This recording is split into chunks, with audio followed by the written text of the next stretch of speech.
Brother Russell, who has brought us the word today. Amen. That last song wasn't even mine. That was good. That was good. Well, if you haven't looked in your bulletin and you haven't caught the hint yet, we're talking about love today. And it really is the core of life. We really don't have anything without love. I mean, all throughout the New Testament, even the Old Testament, without love we are nothing. And I wanted to start out with the love chapter, which you hear it at weddings all the time. You hear it you see it on walls and stuff about what love is.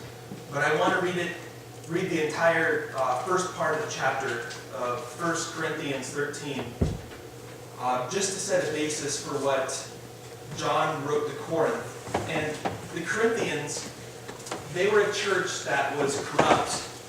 And when John got there, they grabbed the message of Christ so strongly that it became unruly with their gifts. I mean, they were so much in the presence of God that they were more intent on the gifts of God than they were on the gospel, what the gospel was. And so this is John talking to them, telling them what this love actually looks like. Though I speak with the tongues of men and of angels, but have not love, I have become a sounding brass or a clanging cymbal. And though I have the gift of prophecy, and understand all mysteries and all knowledge, and though I have all faith, so that I can remove mountains, but have not love, I am nothing. And though I bestow all my goods to feed the poor, and though I give my body to be burdened, but have not love, it profits me nothing. Love suffers long and is kind. Love does not envy. Love does not parade itself, is not puffed up. It does not behave rudely, does not seek its own, is not provoked, thinks no evil, does not rejoice in iniquity, but rejoices in the truth. It bears all things, believes all things, hopes in all things, and endures all things. Love never fails. So John is he's almost rebuking the church of Corinth because they've gone beyond the gospel. They're looking at these things that Christ has offered them through the Holy Spirit, the gift of prophecy, the gift of tongues, the gift of healing, but they've missed the point. And so he's driving home the fact, no, Christ came for love. The Holy Spirit rested upon Jesus for love. It wasn't to be able to work through these gifts, but was to share the word and the love of God. In 1 John 4:8, where are we? 1 John 4:8. It says, "He who does not love does not know God, for God is love." So when you read 1 Corinthians, the love chapter, you can put God in every one of those spots you see the word love. You put in God. God suffers long. God is kind. God does not envy. That will change the way you read this chapter. Every time in this book you see love, you can put God in there and it is synonymous because God is love. In 1 John, he starts out, in John 1. John 1. It starts out, in the beginning was the Word was God, and the Word was with God, and the Word was God. In the beginning was the Word, and the Word was with love, and the Word was love. The foundation of this universe is founded on love. Everything that is in existence is founded on love. I'm going to college right now where love is not the foundation of the universe, and we all evolved from Sea Peach. Doesn't make any sense to me. But if we can convince the world that we are based on love, the origin of man doesn't matter. Honestly, my professors, I could care less whether they believe in evolution or they believe in creation. If they know the love of God, they've got the picture. The love will chase them down. I'm not worried about theology. I know this book a lot less than most of you guys. I'm dyslexic. I don't read for fun. But I know the message in here. And if you ask me theologically debate, I'll have to go and research some people that have studied this a lot more than me. But I know the love of God. And that's what we have to found all of our beliefs on, is the love of God. Now that we have the foundations of what life is and why we're here, the enemy has taken one of the strongest verses in the church and has totally taken it away from us. And it's John 3:16. It's something that every believer knows by heart, and it's the reason we get to heaven, because Jesus died, because God gave us Jesus.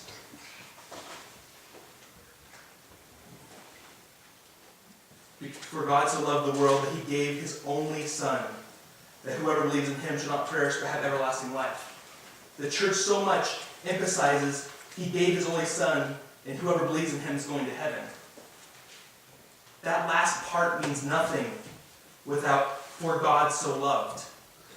That entire verse is void without the first part. You can't have Jesus coming to save the world if you don't have God of love. God created this world to have a people that would choose to worship him. And if there's no choice, our praises mean nothing. They mean absolutely nothing. If there's not a choice, people come up to me and it's like, "Hey, did God create sin?" No, God did not create sin. God created a choice. He put the tree in the garden so that man would have a choice. He had the choice of obeying God and being in right relationship with God, or the choice to do something else. That choice resulted in sin. But God did not create that. He created a choice so that when man turned his face upon God, it actually meant something. Because without that choice, it is invalid. I liken this. When I was growing up, I loved simulation computer games. I loved playing. I'd build roller coaster parks, theme parks. I'd build malls, whatever I could get my hands onto and create and utilize and make the most money. I loved them. I just loved simulating reality. And I was thinking, okay, our God has created this reality, which we can't even conceptualize. I mean, in real science, we've proven 4 dimensions. In mathematics, we've proven 27. So imagine an XY plane. Now it had every other letter in the alphabet on its own axis and number 1. That's how complex the dimensions are that we live in. We understand 4-ish. So this God that we serve, which is based on love, it's everything. I mean, the simulation. I was going somewhere really good with simulation. Oh, if I create this game, and I want them to say Russell is awesome. I mean, who wouldn't want a computer game that told me you were awesome? If I did that, it would mean nothing, because it's like, oh, I told them to tell me that I'm awesome. It wouldn't be until the fact that the program had a choice to corrupt itself and to make a choice that didn't reflect what my beliefs were, that when it chose to reflect my beliefs, that it actually meant something to me. So that's what we were created for love.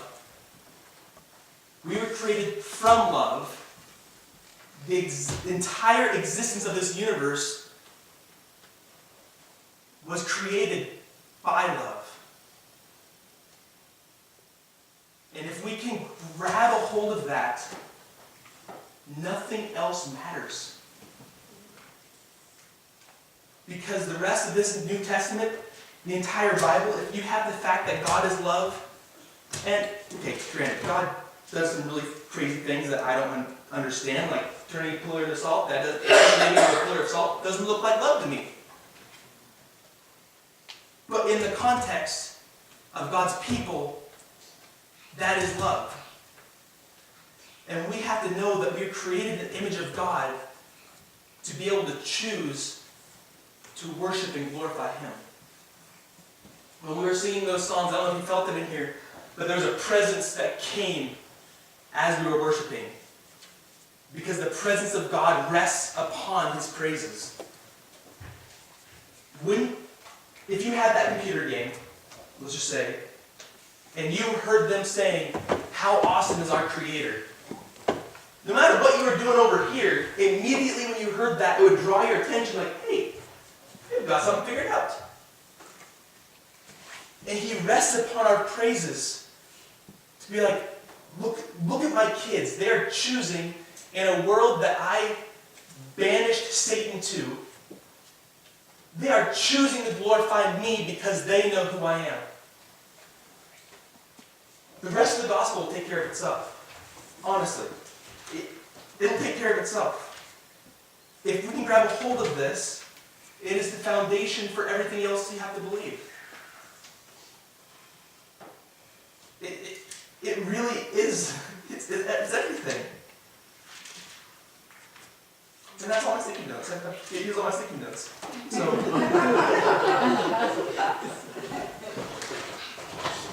yeah, and so if you walk through the Psalms, David was a man after God's own heart. If you've ever felt any emotion, which I'm sure some of you probably felt something sometime, you will find it in the Psalms.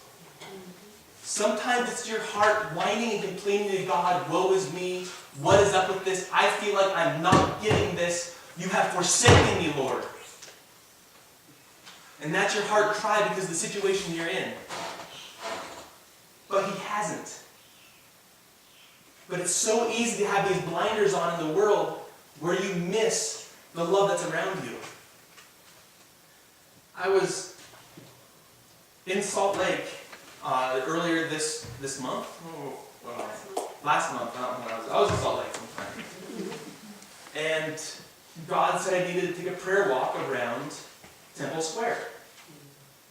I didn't know what that was going to look like, but I had this strong conviction I needed to be there. And it was different. It was a very enlightening experience. And it wasn't something where I was going around casting out devils. That wasn't the reason I was there. God said, walk around and just post his presence. His presence will be known.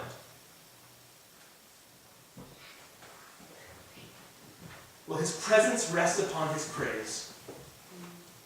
And the foundations of this universe was built upon love. So I walked around consciously hosting the presence by my praise. And almost all of it was not external. It was the positioning of my heart, glorifying God, saying, I'm here hosting your presence to bring an example to the people around this square. I honestly did not speak to a single Mormon the entire time there. That wasn't the point that wasn't the reason I was supposed to be there. The point was hosting his presence to someone who would say, hey, something is different following that kid. We got a lot of weird looks walking around. One, I was not wearing a white shirt. I was not wearing a black tie. Kind of points me out when I'm wearing a bright blue coat. But there was something beyond the fact that we were not of their belief system. It was the fact they felt the presence that was resting upon our praises and our posture with God. On the outside of the Temple Square, there's a lot of times beggars, just begging people, saying, well, if you really love and you're really part of the church, you will give to the poor. It says that in the book. And it does say that in the book.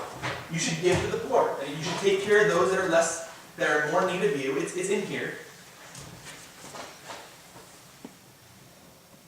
But even John said to Corinth, if I give everything that I own, the shirt off of my back to the poor, it means absolutely nothing if I have not loved. Zero. Imagine being a multimillionaire. Let's say Donald Trump. He goes and sells everything he owns, gives it to the poor, or the news would be all over that, wouldn't they? But if he did not make the purpose of that being love, he just squandered it in inheritance. He squandered his children's inheritance.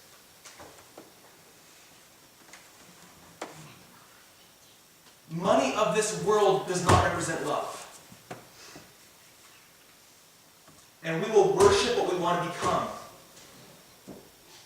So if you think this world is based on money, you've missed it. Money is needed, sure. But it's not why we're here. God provides. I mean, I've been literally all over the world. I'm 22 years old. I don't deserve to be any of the places I've been. But God has provided me the resources to learn how to love well. Love out of culture. Love out of even a language. Have you ever thought, when you walk, let's say you're walking on the street in Cambodia, not a single person speaks English. How are you going to show them the love of Christ? How can you show them the love of Christ? You have no translator? How can you do that? You're going to have to work on hosting His presence so when they look at you, they know something is different. And all it takes is that one glimpse of the face of God to realize there's more. Have you ever thought the fact that you may be the only Jesus someone sees? When you look upon God while you're worshiping, His presence just starts to flow down on you. People see that. And it will change them. I've seen it happening at my college. People have changed because of the presence that I host. They can't ignore it. I'm behind in some of my classes because of it, because I'm more worried about them getting love than about me getting an A. But you know what? God has provided. I haven't had to worry about my grades. There's some nights I'm up 3 o'clock in the morning doing homework. Most of them I'm in bed by 8:30 because I have an early workout routine. But God will take care of the faithful because He knows who hosts His presence. And if you can grab a hold of that, that's all you need.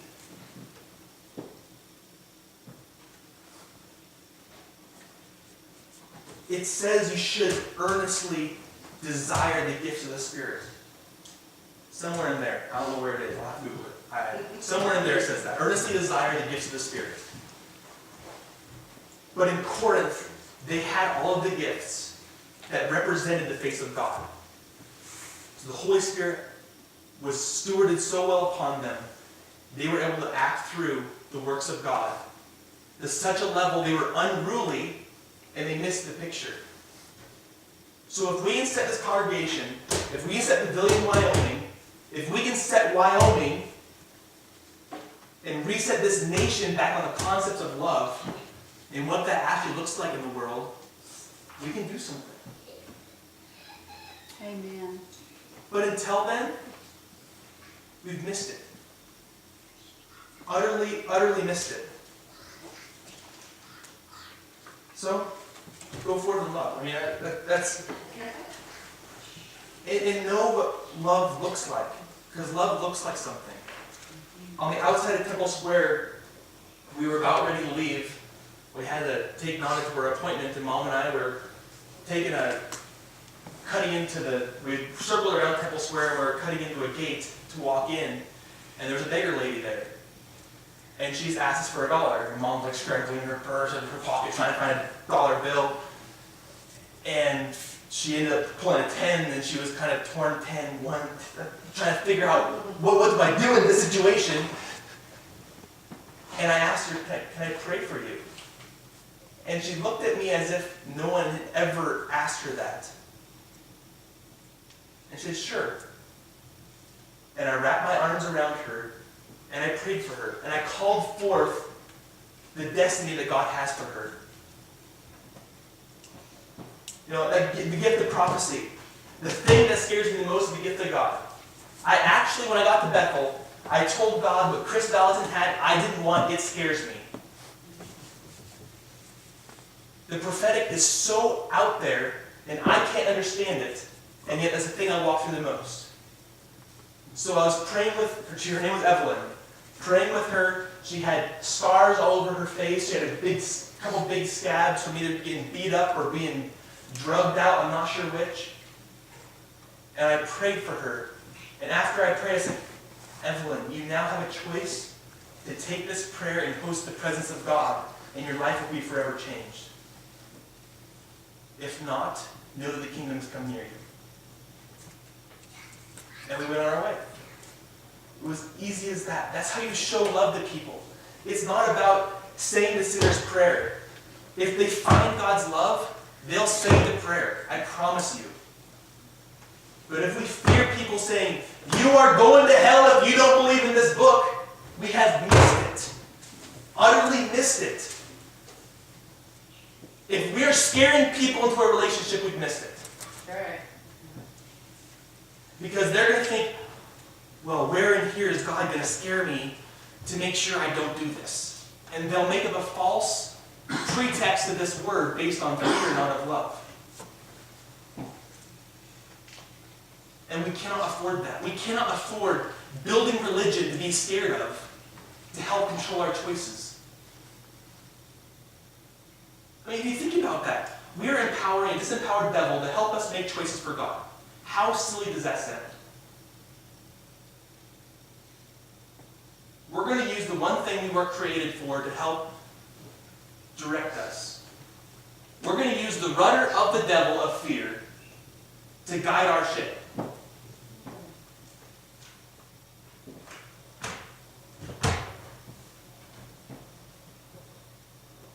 And that there's a good word.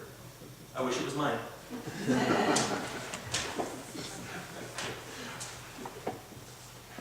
So now, we continue our worship with our tithes and offerings.